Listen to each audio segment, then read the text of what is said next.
Hi class, welcome to today's reading lesson. Remember, we're talking about what's the weather this week and what happens in different kinds of weather. We've had some nice weather this week. We finally get some more snow, so I hope you've enjoyed some of that outside. Now, this week we've already read the story Rain, which was a fantasy story about the rain in that jungle. So now we're going to read another story called The Frog and the Locust, based on a Pueblo folk tale. How did the animals who lived near the creek finally get a different kind of weather? Paqua was a little green frog. She lived next to a creek in the forest. One summer there was a drought for many weeks. Everything was hot and dusty, even the trees. Without rain to keep it flowing, the creek was starting to dry up. It shrank into a row of muddy puddles. Many forest creatures left their homes to search for water, but Paqua stayed near her puddle. "I feel too hot to do anything," Paqua moaned, "but I must get help from the rain god. If it doesn't rain soon, we will all be in trouble." So Paqua began to sing. As she croaked and bellowed, her throat grew round like a bubble, but her song was not loud enough. The rain god, high up in the sky, could not hear her. Mahu was a locust. He lived in the trees along the creek. One day he heard a frog singing a song that he had never heard before. It was Paqua's rain song. Like Paqua, Mahu was lazy from the high temperature. He felt too tired to lift even a single wing, but he was curious about Paqua's song, so he flew to a branch that hung over her puddle. "What are you doing, frog?" asked Mahu.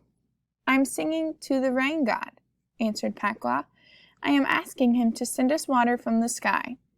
"That is a very good idea," said Mahu. "It is terribly hot and dry. If anyone can help us, the rain god can. Let me help." "That would be wonderful," replied Paqua.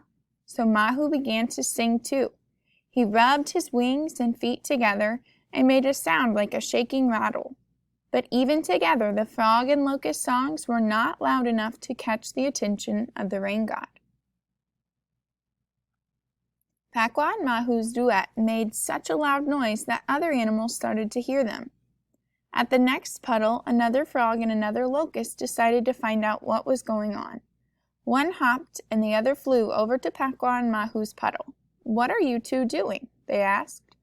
Paqua and Mahu stopped their singing long enough to answer. "We are singing to the rain god," responded Paqua. "We are asking him to send us water from the sky," added Mahu.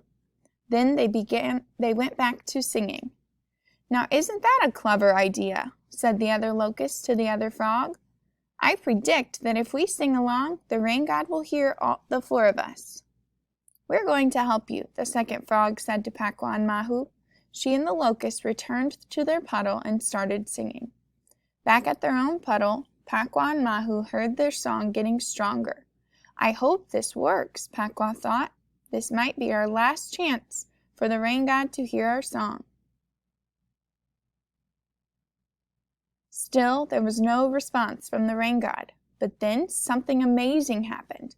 Paqua and Mahu's song had reached every animal in the creek. Up and down the creek, more locusts and frogs heard the rain song and joined in. Puddle by puddle, one by one, they began to chirp, snap, rattle, and croak. Before long, the spirited song of hundreds of frogs and locusts filled the forest and traveled high up into the sky. Suddenly, the rain god woke up from his long nap.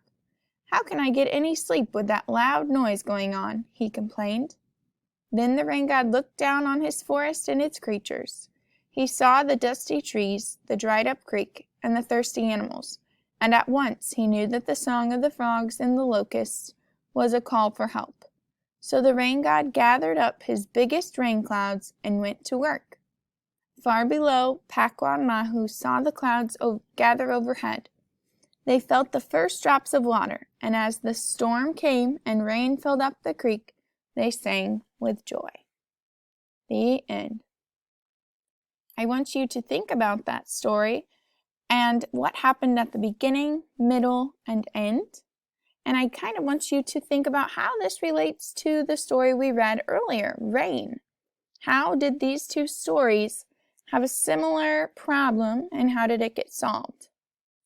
Remember to go on Seesaw and look at your assignments. Practice your letter K and ending CK. Remember, both of those make the sound K, but at the end of words, we don't just have a K, we add a CK. Our two sight words are she and was, so keep practicing those. And I'll see you guys later. Have a great day.